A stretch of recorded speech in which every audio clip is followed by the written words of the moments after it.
Welcome to the Bird's Eye View. I am the War Duck, and always I am here with Mr. Crow. Bro, gotta find out what side. Yeah. We're gonna mess it up. All right. We were. So, okay. I am a pet owner, a dog owner. My wife has had pets in the past between hamsters and sugar gliders, a little flying squirrel, and other things. Oh yeah, that's cool. And you own a dog, right? I own a dog. I grew up with dogs. My mom was she loved dogs, and I've always had a dog growing up. Yeah, growing up, we Um, had dogs and birds. I even had some ducks as a kid. oh, nice. So, I think I had a bird of some kind. I want to say it was a pigeon, but I'm not sure if I was very very young. I've had some cats. I'm allergic to cats though, but I've had a few cats and mostly dogs. And especially once I was around about 9 years old. So and then for multiple like my mother kept boxers. She had we typically it was always a boxer of some kind, the breed boxer. now, have you ever had an animal attack somebody? Um, I've not while I was walking it or anything like that. I've never experienced. I mean, I've been attacked by a dog multiple times, but myself, I've never been like walking the dog in control of the dog, if you will, um, or supposed to be the one in control of the dog. And yeah, I've never had that and had the dog attack, but I've also worked as a veterinarian technician, and so I've been there. I've seen dogs attack. I've been attacked by like I said, multiple dogs. Now, when I was very young, I'm going to say somewhere around probably 9 or 10, somewhere around there. I remember we had this little cocker spaniel dog, Hmm. and or part, yeah, something like that. Anyway, They're usually very skittish. it was it They was whittle. it was little, yeah. And but I Yeah. remember my brother's friend rode up on his bicycle Hmm. onto the driveway. And that dog ran out there and bit him in the leg. And Yeah. it was like this weird incident because I nothing like that had ever happened or anything before. But my dad picked up the dog, took it to the vet, and put the dog down. That was I know Okay. that was I mean that to him that was well, part of it is my grandfather raised dogs, and apparently, I don't know if this is true or not, but they were under the belief or the impression that once a dog bites somebody, they're predisposed to biting again, and they Yes. get like, I don't know, the taste of human blood or something. I don't know. Anyway, apparently, once they have bitten somebody, they're predisposed to doing it again. Yes. That Um, is yes. That's true. Okay, so that was kind of the thing. My dad was like, "Well, dog bit somebody, and it's just gotta go." So that was a hard lesson as a little kid, but that is what it is. My grandfather, like I said, he raised dogs. He had Dobermans, which is why I have a Doberman. Okay. But he had different dogs. But they were work dogs. His dogs were work dogs. He would use them for hunting and things like that, Okay. and they would go run down bear and cougar, and Oof. man, they'd come back all just destroyed, and he'd just Beat sew them up. up, and Yep. but he would do everything himself, and if the dog was too much, he would go and he'd put the dog down, and but that was, it's like one of the things he always said is, for me, most of these dogs are tools. And so Hmm. when a tool breaks, you either fix it or you get rid of it. And so that was kind of his Wow. mentality toward those dogs, is they were tools, and if they were too badly injured, he's not going to let it suffer. He's just going to go ahead and put them down. Now, Okay. that's a very hard type of an Yeah. individual, very hard type of man. He was that way. He lived out on a farm on his own with just him and his animals, and that was kind of, World War II vet. That was his thing, whatever. Right, wrong, or indifferent, that was the type of person that he was. It was his responsibility and his dogs. Now, Yeah. he did have pets, though, that were different, So it was just kind of I guess his way of separating, knowing that a hunting dog could get injured or something. Anyway, even those dogs I'd never seen bite anybody. Okay. Never. And I remember I was very, very, very little, like in diapers little, and out at this farm, and one of the geese attacked me. And the big red Doberman killed the goose. And then basically just stood there around me and wouldn't even let my mom pick me up. Like, oh, dang. so my grandfather had to go out there, and then he was like, okay, you know, like when my grandfather was there, he was like, okay. And then, so he definitely recognized your grandfather as the alpha or the group leader. Yeah, there was no question about that one. That was, yeah, he recognized that. So I've kind of come the gamut of seeing different things with dogs and different animals, and I've seen, like, I had a paper out, so chased by dogs, goddamn German shepherds and stuff, dude. But anyway, I've been chased by, that was my first attack, was exactly what you described. On a bike, going to a friend's house, and there's a little dog next door or whatever, you know, decides to come. And yeah, I had the over the shoulder poncho style thing. Yeah, the pouch with the front and the back. And I was running down the street, and that German Shepherd grabbed the back. And if it wasn't for that thing, I probably would have got bit. But anyway, so we came across this headline here about Joe Biden's dog in the White House, and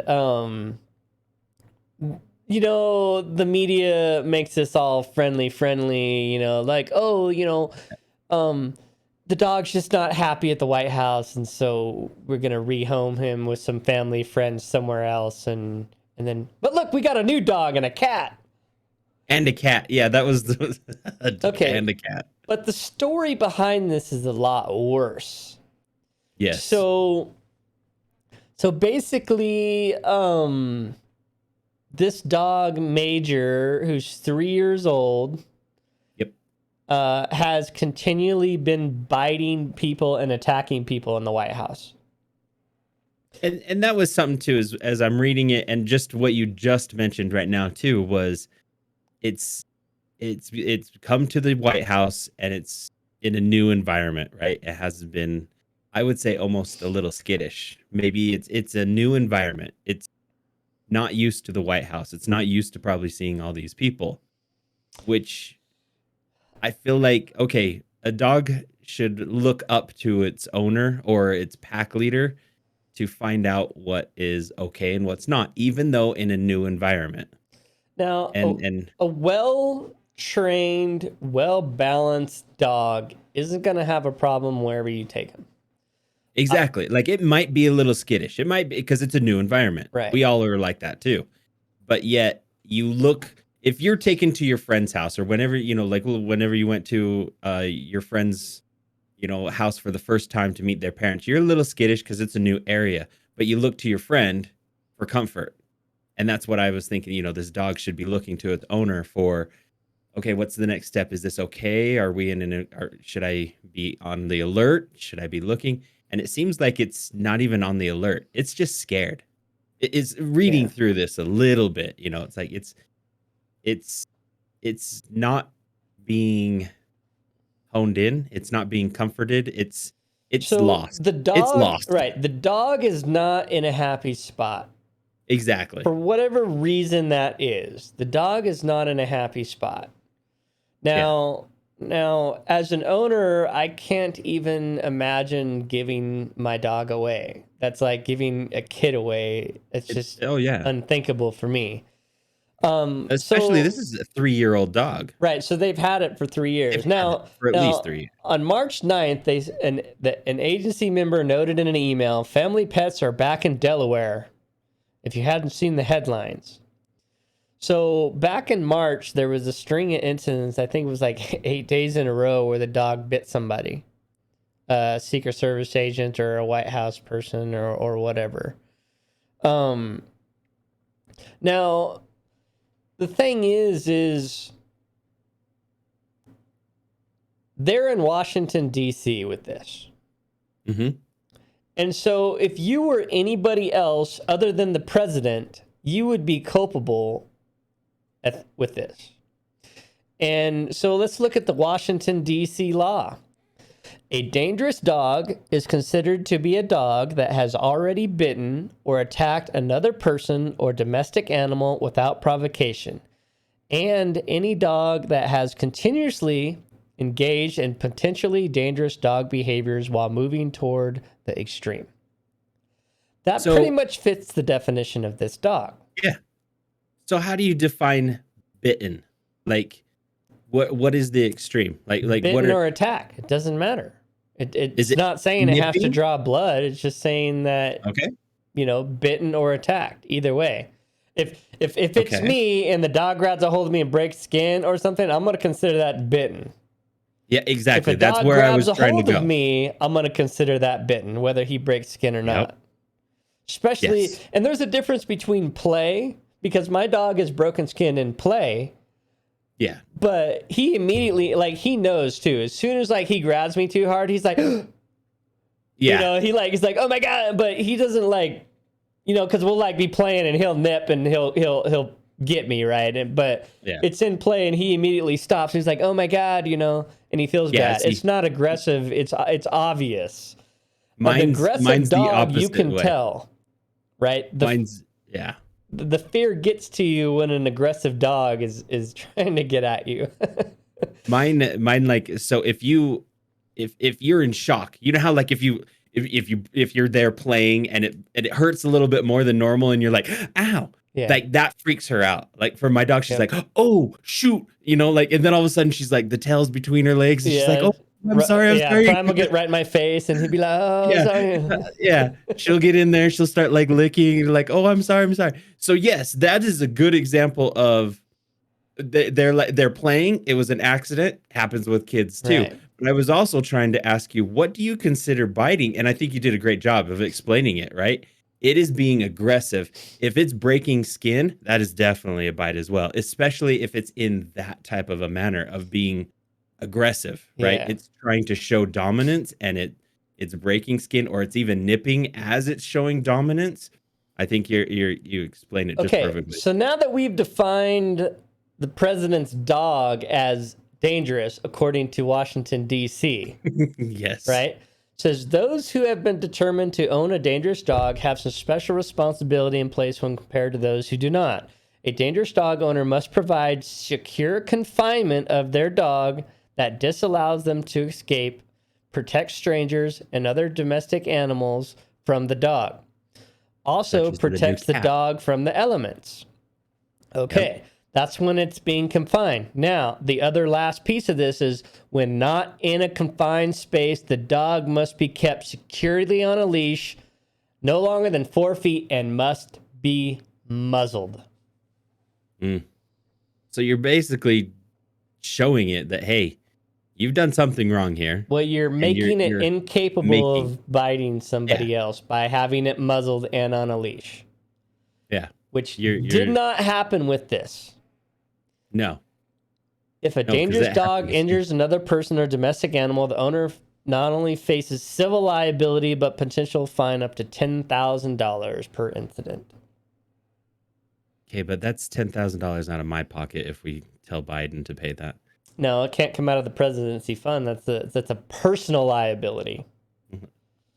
That's a personal liability, not a government liability. Now, could they also sue the White House? Absolutely. There's a whole lot of liability going on. Oh yeah. Yeah, Um, there's a lot going on here. And But as a Secret Service agent, you're the one getting bit. If you start filing lawsuits like that, they're gonna blackball you, and yeah, you're not going to and you're gonna get retaliated on, even though there's no such thing as retaliation, right? Yeah, whatever. I work in the government. I've seen retaliation firsthand. I watch it happen all the time. They don't protect you. It's all BS. And even the people that have been found guilty of stuff, all they do is just put him in another position or something. They don't Yeah, do they just move anything him to somewhere him, else, yeah. right? So it doesn't Exactly do what these people that want a career in Secret Service, doesn't do them any good to try to even bring this up. They're just stuck. I feel bad for them. I feel bad for them that you have a piece of crap owner that not only doesn't care about anybody else because you would take care of the situation, meaning not have the dog there, put a muzzle on the dog or whatever, but he doesn't care about the dog. No. Oh, No, well, we'll just give him away. Just give him to somebody else. I was going to say, I think that is exactly what it shows too. He doesn't care about the dog because he's just trying to get it rehomed now. He's trying to get rid of it, and yet he wants a companion. So he goes and grabs another one. Let's start over. Now, here's a antidote, I guess is what they call it, is dogs have a very good sense of your mental status. Mm-hmm. A dog will listen to your commands if you are in a calm state with an authoritarian manner, Uh-huh. right? Mm-hmm. If you are all excited or afraid, the dog will know you are excited or afraid and will act accordingly. Correct. Now, with all these rumors about Joe Biden's mental health deteriorating into dementia and other things, is this dog sensing that and acting out accordingly because this man is losing it? Because when you come out of a disoriented state, you are afraid and disoriented. Yeah. And if Joe Biden is like that around the dog can sense that and lash out to people that are near that Joe Biden doesn't recognize because it's a Secret Service agent he doesn't know, right? Because they swap in and out. He comes out of a confused state. He doesn't know who you are. He's a little bit afraid. The dog says, "Oh, danger, bite." Yeah. Could that be what's happening? That could be what is happening. I'm not saying that's what happened. It could. I think it could be. But that is an explainable scenario. Yeah. I think that's a good idea too, and good theory. Good theory. And getting a new dog that was just born in September is not the answer. Is not going to. No, we're going to possibly hear about this in 2 years, maybe even sooner. I think it'd be sooner because German Shepherds are very rowdy their first 3 years. Very rowdy their first 3 years. Yeah. And I don't know that. Now, here's what I'm guessing. This won't actually be Joe Biden's dog. That's what I'm guessing. You think? Okay, you think it? I'm guessing it's a White House dog that's not actually in all manner of ownership other than the fact that maybe he owns it. It's not his, it won't be his dog. I can see that. A trainer's dog or one of the family members' dog that Joe Biden spends zero time with this dog. It's just a White House dog. That's what I'm guessing. I can see that. And that's why they also got the cat, because then Joe Biden can, like, control the cat. Well, not that cats are controllable. You don't control cats. Good Lord. I was going to be like, those things are so individual. So they're so independent. Not individual, independent. If we start seeing newscasts with, like, scratches on his face, or on his hand or something, he's been petting the cat. Oh, that would be hilarious. I remember the cats. I love cats too, and I love being able to play with them because they get rowdy, and I love that. And my hand and arm would just get all messed up, and I love it. I think it's so fun. It's not like you stopped, did you? No way. I think it's hilarious. Like, I've had some good cats that we get in some good brawls, and it's just so fun. And I would love to see Joe Biden, standing there at the pulpit and be like, well, And then as he goes to itch his face or nose, and we just see all of these scratches, I'd be like, wow, that cat has gone to town. My buddy had this cat, pretty good sized cat, but he like would hold its paw and then play with it, so it'd use the other one, and then he would switch to teach it to be ambidextrous. Okay, yeah. Dude, that cat would sit out in his little 10 by 10 patch of grass, like in the apartment complex, and just wait for another cat or a dog to walk by, dude. And then he would be like, he'd get all like buffed up, right? And then if that cat or that dog would step on that grass, dude, it would just, oh, dude, he would just beat the crap out of these cats and dogs, dude. It was ridiculous. Enough to where people were complaining to the owner of the apartment complex about the cat, right? But the cat never left his little 10 by 10 piece of grass. So they were like, so the owner was like, well, keep your pets off their their property. But you know, that's what happens is people let cats just roam free.